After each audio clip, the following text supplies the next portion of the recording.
नमस्कार दोस्तों, मैं ललित सोनी दृष्टि आईएएस की news on map India series में आपका स्वागत करता हूं। आज के इस वीडियो में हम लोग भारत की कुछ ऐसी लोकेशंस के बारे में बात करेंगे जो कि पिछले हफ्ते चर्चा में रही हैं और आपके लिए इंपॉर्टेंट हो सकती हैं। तो चलिए स्टार्ट करते हैं एक प्रैक्टिस क्वेश्चन के साथ जो कि आपको पिछले हफ्ते दिया गया था। तो सवाल था कि ग्रेट इंडियन बस्टर्ड जीआईबी के बारे में निम्नलिखित कथनों पर विचार कीजिए और उसके अकॉर्डिंगली आपको यह बताना है कि कितने कथन यहाँ पे सही है। ठीक है, 3 कथन आपके सामने दिए गए हैं। ग्रेट इंडियन बस्टर्ड मणिपुर का राज्य पक्षी है जिसे भारत का सबसे गंभीर रूप से लुप्तप्राय पक्षी माना जाता है। दूसरा है, इसे घास के मैदान की प्रमुख प्रजाति माना जाता है जो घास के मैदान की पारिस्थिति को या फिर उसके स्वास्थ्य का प्रतिनिधित्व करती है। ठीक है, फिर अगला है कि 2006 की राष्ट्रीय पर्यावरण नीति के अनुसार अतुलनीय मूल्यों वाली संस्थाएं पेश करती है जिसमें ग्रेट इंडियन बस्टर्ड जैसी अद्वितीय प्राकृतिक प्रजातियां भी शामिल है। ओके, यहाँ पे 3 स्टेटमेंट दिए गए आपको। पहला स्टेटमेंट कह रहा है कि ग्रेट इंडियन बस्टर्ड जो है वो मणिपुर का राज्य पक्षी है। अब देखिए, जब हम बात करते हैं ग्रेट इंडियन बस्टर्ड की तो आपको पता होगा ये भारत में कुछ यहाँ राजस्थान, गुजरात, महाराष्ट्र, एमपी और यहाँ कर्नाटक और आंध्र प्रदेश में पाया जाता है। ठीक है, ये यहाँ पे नहीं, मणिपुर और नॉर्थ ईस्टर्न रीजन में पाए ही नहीं जाते, तो फिर वहां के राज्य पक्षी कैसे हो सकते हैं। ठीक है, पहली बात।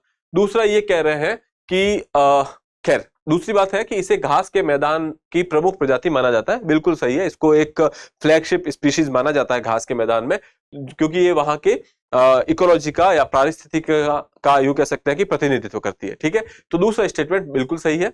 फिर आगे है कि 2006 की राष्ट्रीय पर्यावरण नीति के अनुसार अतुलनीय मूल्यों वाली संस्थाएं, या फिर आप यूं कहें कि कुछ ऐसी संस्थाएं हैं या फिर ऐसी स्पीसीज हैं जो अपने आप में यूनिक है और उस पारिस्थिति के लिए काफी इंपॉर्टेंट है। तो ऐसी स्थितियों ऐसी स्पीसीज के साथ ग्रेट इंडियन बस्टर्ड को भी रखा गया है। ठीक है, तो स्टेटमेंट 2 और स्टेटमेंट 3 तो आपके सही है। स्टेटमेंट पहला है गलत, क्योंकि ये जो है ग्रेट इंडियन बस्टर्ड जो है राजस्थान का राज्य पक्षी है, ना कि मणिपुर का। ठीक है, तो आप देखेंगे कि 2 और 3 सही है और 2 ही स्टेटमेंट सही है, इसलिए आप कह सकते हैं केवल 2 आपका उत्तर होगा, ऑप्शन बी। ठीक है, यहां देखिए, इस फोटो में आप देख पाएंगे कि यहां राजस्थान, गुजरात, मध्य प्रदेश, महाराष्ट्र, कर्नाटक और आंध्र प्रदेश एरियाज के अंदर ये पाया जाता है। सबसे ज्यादा इनकी बहुतायत अगर देखी जाए तो वो राजस्थान में। ठीक है, और पाकिस्तान के कुछ एरिया में भी ये पाए जाते हैं। ये साइज में काफी बड़े होते हैं, यहाँ देख सकते हैं ये लगभग 3 फीट के आसपास ये कह सकते हैं लंबे होते हैं और इनका वजन लगभग 18 किलो के आसपास होता है। उसकी वजह से ये उड़ने में ज्यादा सक्षम नहीं होते, ज्यादा ऊंचाई तक नहीं उड़ पाते हैं। दूसरा, इनकी आंखें कुछ इस तरीके से है कि इनका पेरिफेरल विजन, आसपास का विजन जो होता है वो ब्लॉक रहता है। इसकी वजह से कई बार ये बिजली के तारों से टकरा जाते हैं और इनकी मृत्यु भी हो जाती है। ठीक है, तो ये कुछ खतरे हैं इनको लेकर के, तो जिसके बारे में मैंने आपको बता दिया है। ठीक है, अब देखते हैं पहला सवाल हमारे इस वीडियो का। कोलंबो सुरक्षा सम्मेलन के बारे में निम्नलिखित कथनों पर विचार कीजिए। आपके सामने 3 कथन है। पहला है, इसे मूल रूप से समुद्री सुरक्षा पर एनएसए त्रिपक्षीय के रूप में जाना जाता था, या फिर आप इसे ये कह सकते हैं कि इसे एनएसए ट्राइलेटरल के नाम से जाना जाता था। ठीक है, दूसरा है जिसे उससे पहले कि इसे 2011 में स्थापित किया गया था। दूसरा स्टेटमेंट है, यह हिंद महासागर क्षेत्र में समुद्री सुरक्षा बढ़ाने के लिए श्रीलंका की एक पहल है। तीसरा है कि भारत, श्रीलंका और मालदीव इसके संस्थापक सदस्य है या फिर फाउंडिंग मेंबर है। यहाँ पे देखना है कि कितने कथन यहाँ पे सही है। ठीक है, पहले कथन से स्टार्ट करते हैं। इसे मूल रूप से समुद्री सुरक्षा पर एनएसए ट्राइलेटरल या फिर इसके रूप में जाना जाता था। 2011 में एनएसए ट्राइलेटरल बनता है। इसके अंदर 3 सदस्य हैं। आइडिया यूं कह सकते हैं कि आइडिया जो है वो श्रीलंका का है और इसके अंदर दूसरे 2 सदस्य हैं, एक भारत, तीसरा है मालदीव। ठीक है, इन तीनों ने मिलकर के एक एनएसए ट्राइलेटरल बनाते हैं। उसके बाद इसका जो है नाम चेंज होकर के हो जाता है कोलंबो सिक्योरिटी कॉन्क्लेव। इसके अंदर बाद में 2023 में, शायद 2022 या 23 में मॉरिशियस शामिल हो जाता है और फिर 2024 में बांग्लादेश। एक बार इनके जो ये सन दिए हुए वो एक बार चेक कर देंगे। ठीक है, तो ये हिंद महासागर में समुद्री सुरक्षा बढ़ाने के लिए श्रीलंका की एक पहल है, ये बिल्कुल सही है। भारत, मालदीव और श्रीलंका तीनों जो है इसके संस्थापक सदस्य है, ये भी सही है। ठीक है, तो यहां आप देखेंगे कि तीनों ही स्टेटमेंट यहाँ पे सही दिए गए हैं। ऑप्शन सी जो है वो आपका सही उत्तर होगा। एक बार देख लेते हैं यहाँ पे। देखिए, कोलंबो सिक्योरिटी काउंसिल के बारे में यहाँ पे बात की गई है। तीनों फाउंडिंग मेंबर भारत, श्रीलंका और मालदीव। यहाँ पे पाएंगे आप कि भारत, श्रीलंका और मालदीव ये तीनों मिलकर के पहले यहाँ पे एक एनएसए ट्राइलेटर बनाते हैं। फिर मॉरिशियस इसके अंदर जुड़ जाता है, बांग्लादेश भी इसके अंदर जुड़ जाता है। ठीक है, और अभी सेशल्स की बात करें, सेशल्स जो है वो इसका एक ऑब्जर्वर स्टेट है। ठीक है, यहाँ पे आप देखेंगे इसके बारे में कुछ डिटेल्स दी हुई है कि इंडिया, श्रीलंका, मालदीव 2011 में इसे स्टार्ट करते हैं। फिर आप देखेंगे 2022 में, सॉरी मैंने आपको शायद यहाँ पे बताया होगा 2023, ये 2022 है। 2022 में मॉरिशियस ज्वाइन करता है और 2024 में बांग्लादेश। ठीक है, तो यहाँ पे आप देखेंगे 2022 में मॉरिशियस ज्वाइन करता है, 2024 में बांग्लादेश। सेशल्स जो है इसका ऑब्जर्वर मेंबर है। और अगर इसके ऑब्जेक्टिव या गोल्स के बारे में बात करें कि इनका उद्देश्य क्या है, तो सीधी सी बात है, अगर सिक्योरिटी कॉन्क्लेव है और मैरीटाइम है तो सीधी बात है कि जो मैरीटाइम सिक्योरिटी की बात करेगा, ठीक है, समुद्री सुरक्षा की बात करेगा। इसके अलावा टेररिज्म वगैरह को लेकर भी सुरक्षा की बात करता है, एंटी पायरेसी की बात करता है। इसके अलावा देखता है कि ह्यूमन ट्रैफिकिंग नहीं होनी चाहिए।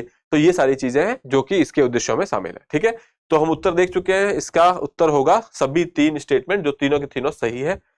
अगला सवाल देखते हैं। निम्नलिखित पर विचार कीजिए। गिर राष्ट्रीय उद्यान, गिर वन्यजीव अभयारण्य, पनिया वन्यजीव अभयारण्य और मितियाला वन्यजीव अभयारण्य उपयुक्त में से कौन सा या कौन से गिर संरक्षित क्षेत्र का हिस्सा है? आपसे पूछा जा रहा है कि गिर प्रोटेक्टेड एरिया में कौन कौन से शामिल है। ठीक है, गिर राष्ट्रीय उद्यान, गिर वन्यजीव अभयारण्य, पनिया और मतियाला। ठीक है, ये चारों ही शामिल है। जब हम लोग प्रोटेक्टेड एरियाज की बात करते हैं तो उसके अंदर वो एक बहुत बड़ा वास्ट एरिया होता है, जिसके अंदर छोटे छोटे और भी एरिया होते हैं। ये जो आपका एरिया है ये पूरा का पूरा गिर का प्रोटेक्टेड एरिया है। और उसके अंदर आप देखेंगे यहाँ पे ये पनिया वाइल्ड लाइफ सेंचुरी है आपकी, ये मटियाला वाइल्ड लाइफ सेंचुरी है, फिर आप देखेंगे गिरनार वाइल्ड लाइफ सेंचुरी है, गिर नेशनल पार्क और वाइल्ड लाइफ सेंचुरी है। ठीक है, तो ये सारे के सारे इसके अंदर आते हैं। ठीक है, तो इसलिए कह सकते हैं उपयुक्त सभी आपका यहाँ पे उत्तर होगा। आगे बढ़ते हैं, अगला सवाल देखते हैं, क्वेश्चन नंबर 4। डॉल्फिन के बारे में निम्नलिखित कथनों पर विचार कीजिए। भारत में सिंधु डॉल्फिन केवल पंजाब में ब्यास नदी के एक छोटे से हिस्से में पाई जाती है। दूसरा है, गंगा नदी की डॉल्फिन को 2009 में राष्ट्रीय जलीय प्रजाति और असम के राष्ट्रीय जलीय जानवर के रूप में नामित किया गया था। ठीक है, यहाँ पे डॉल्फिन की बात हो रही है। भारत में डॉल्फिन कई तरीके की मिल जाती है आपको। जब हम बात करें तो एक गंगा डॉल्फिन काफी फेमस है। ठीक है, फिर हम बात करें ब्रह्मपुत्र नदी में भी डॉल्फिन मिल जाती है जो गंगा के जैसी ही होती है। ठीक है, फिर आपकी इरावदी म्यांमार में एक रिवर है, उसके वहां पे भी डॉल्फिन मिल जाती है। और दूसरा यहाँ पे जो सिंधु नदी है, ठीक है, सिंधु नदी में भी डॉल्फिन मिल जाती है। रिसेंटली अभी यहाँ पे पता चला है कि सिंधु नदी में जो पंजाब वाला एरिया है वहां पे ब्यास नदी के आसपास 6 से 9 डॉल्फिन पाई गई है। ठीक है, अब ये जो 6 से 9 डॉल्फिन है वो खाली पंजाब में पाई गई, लेकिन इनकी बहुतायत मात्रा आप देखेंगे पाकिस्तान में है।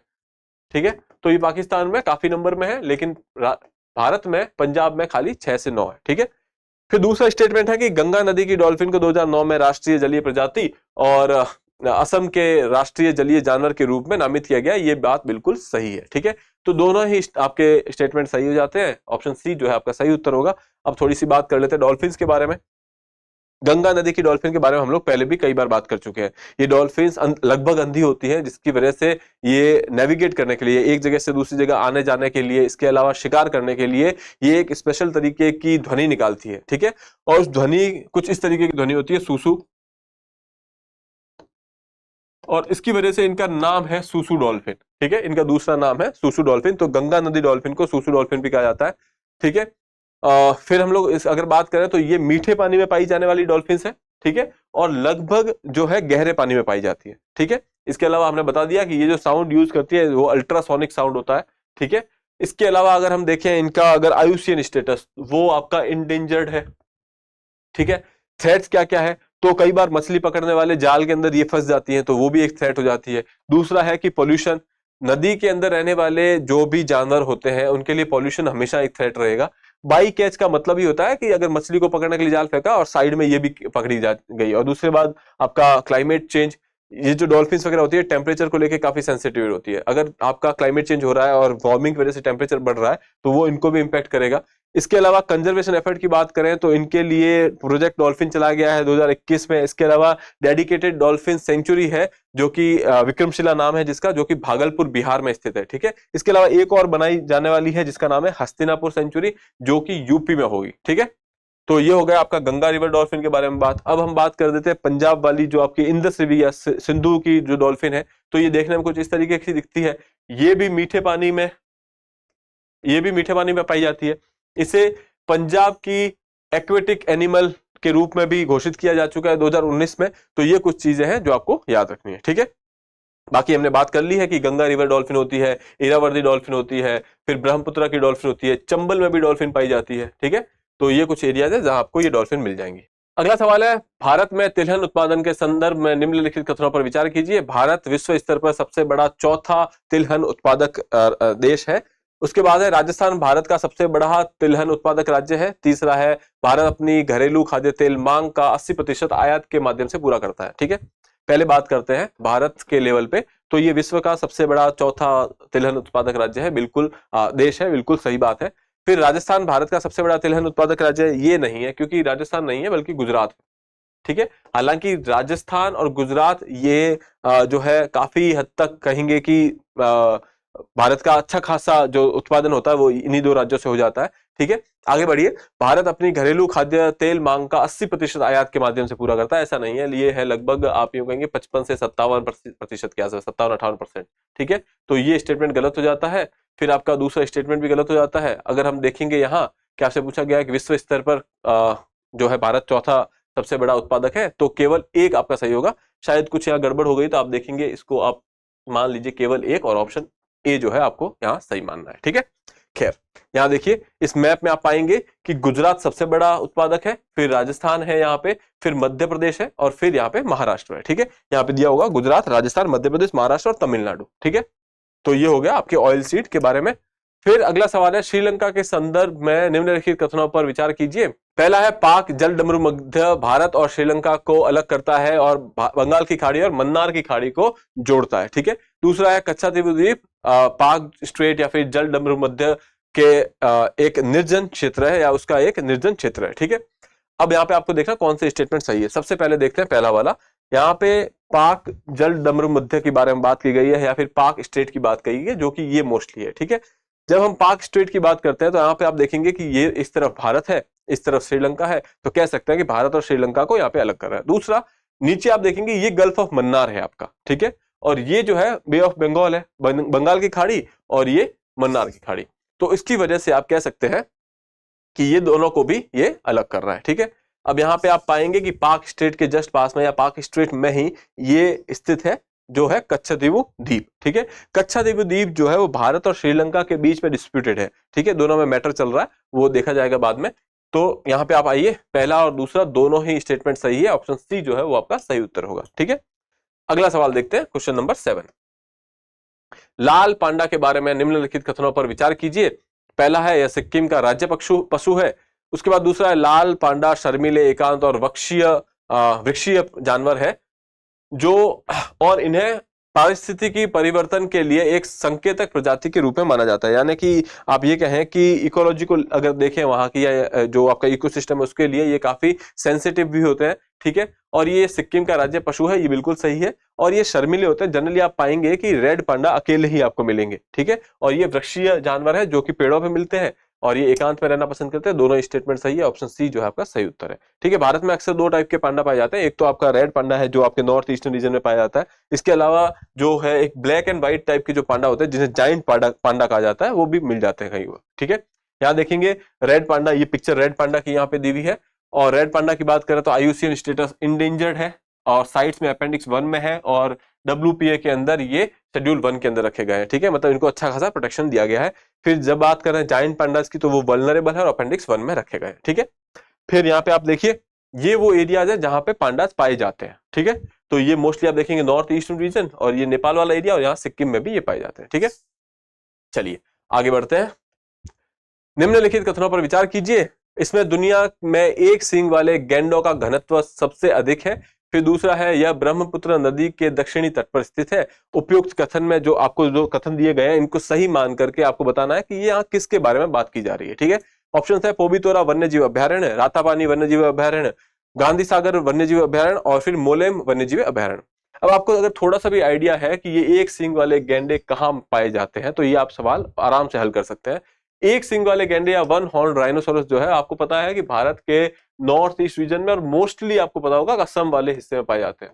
ठीक है, असम में भी आपको पता है काजीरंगा,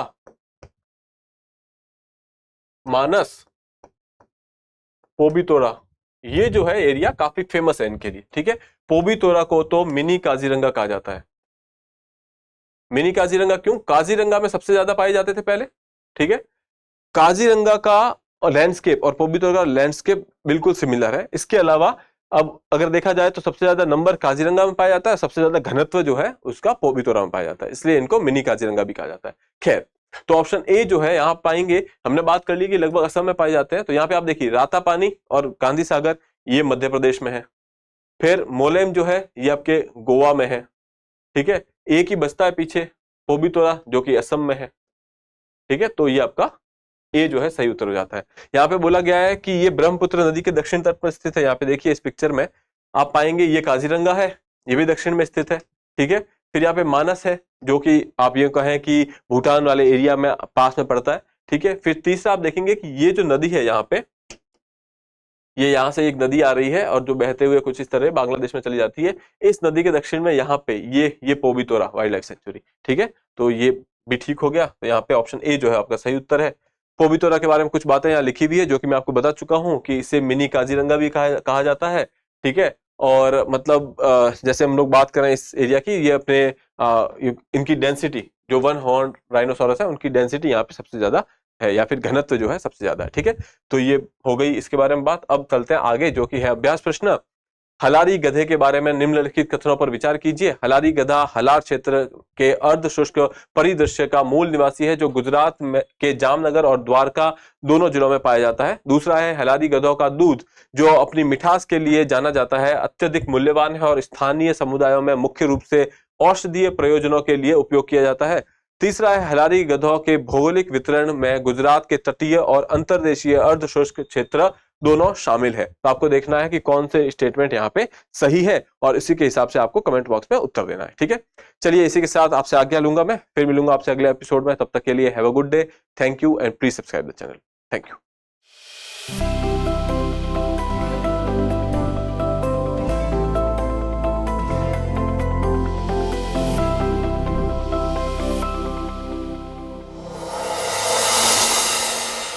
डियर व्यूअर्स, अपने एग्जाम की तैयारी को और बेहतर करने के लिए हमारे चैनल को लाइक, शेयर और सब्सक्राइब करना न भूलें।